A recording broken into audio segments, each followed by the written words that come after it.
కేటీఆర్ది అధికారం పోయిందన్న బాధ ప్రభుత్వం ఏర్పాటై ఒక్క నెలైనా కాకముందే విమర్శల మంత్రి సీతక్క అంటా ఉంది. మావి అమలు కాని హామీలనే ముందు బీఆర్ఎస్ హామీల సంగతి ఏంది? మాకన్నా రూపాయలు 1000 ఎక్కువ పెంచి మేనిఫెస్టోలో ఎట్లా చెప్పిండ్రు? రుణమాఫీతో పాటు అన్ని హామీలను తప్పకుండా అమలు చేస్తాం, పైల మాయంపై విచారణ జరుపుతాం, గత 10 ఏళ్లలో ఏం జరిగిందో బయట పెడతామని చెప్పి ప్రకటన. సో మొత్తానికి ములుగు ప్రజలకు కూడా కాళోజీ టీవీ చాలాసార్లు రిక్వెస్ట్ చేసినాం.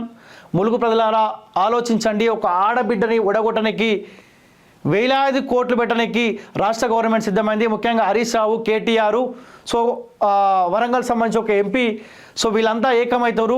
ఈ ఆడబిడ్డ ఎట్టి పరిస్థితుల్లో గెలవద్దు, గెలిస్తే ఇబ్బంది అయ్యే అవకాశం ఉంటుంది. ముఖ్యంగా ఈ బీఆర్ఎస్ పార్టీ ఫోకస్ ఏం చేస్తారంటే సీతక్కని ఎట్టి పరిస్థితుల్లో ఒడగొట్టాలి, గవర్నమెంట్ మనది వస్తే మళ్ళా ఆ ములుగు ప్రాంతంలో ఉన్న ఆ అటవీ సంపద మొత్తం మనం అన్యాకరణ చేయొచ్చు, ఆ భూములను మొత్తం మనం కబ్జా చేయవచ్చు అని చెప్పి ఒక ప్లాన్ తోటి సీతక్కని ఒడగొట్టాలని ప్లాన్ చేసినప్పుడు మన దృష్టికి వచ్చినప్పుడు కాళోజీ టీవీ చాలాసార్లు నేనే మాట్లాడిన స్వయాన సీతక్క ఒక ఆడబిడ్డను కాంగ్రెస్ పార్టీ కావచ్చు కాక ఆ బిడ్డను మీరు గెలిపించుకోండి, ఆమె సమస్యల పట్ల అసెంబ్లీలో మాట్లాడే గొంతుగా ఇలాంటి గొంతుకలు అసెంబ్లీలో ఉండాలి, ములుగు ప్రజల ఆలోచించండి, మాకు అవకాశం అని చెప్పి మేము కూడా చాలాసార్లు రిక్వెస్ట్ చేసాం.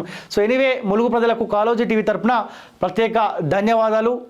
ఏ కోరిక అయితే మేము ముందు ఉంచినామో ఆ కోరిక మీరు నెరవేర్చారు. సీతక్క పైన ఇంకా బాధ్యత పెరిగింది, ఆమె మంత్రి హోదాలో ఉంది కాబట్టి ఏ నమ్మకంతో అయితే ములుగు ప్రజలు ఆమెకు అవకాశం ఇచ్చారో మంత్రి హోదాలో ఉంది కాబట్టి ములుగులో ఉన్న ప్రజల బతుకులలో ఇంకా మార్పులు రావాల్సిన అవసరం ఖచ్చితంగా. మీరు పోరాడిరు కాంగ్రెస్ పార్టీలో ఉన్నప్పుడు, కానీ ఇంకా బలమైన పోరాటం, బలమైన బాధ్యత మీ పైన ప్రజలు పెట్టిరు, మీ కాంగ్రెస్ పార్టీ పెట్టింది కాబట్టి వాళ్ళ బతుకులలో మార్పులు రావాల్సిన అవసరం ఖచ్చితంగా ఉంది.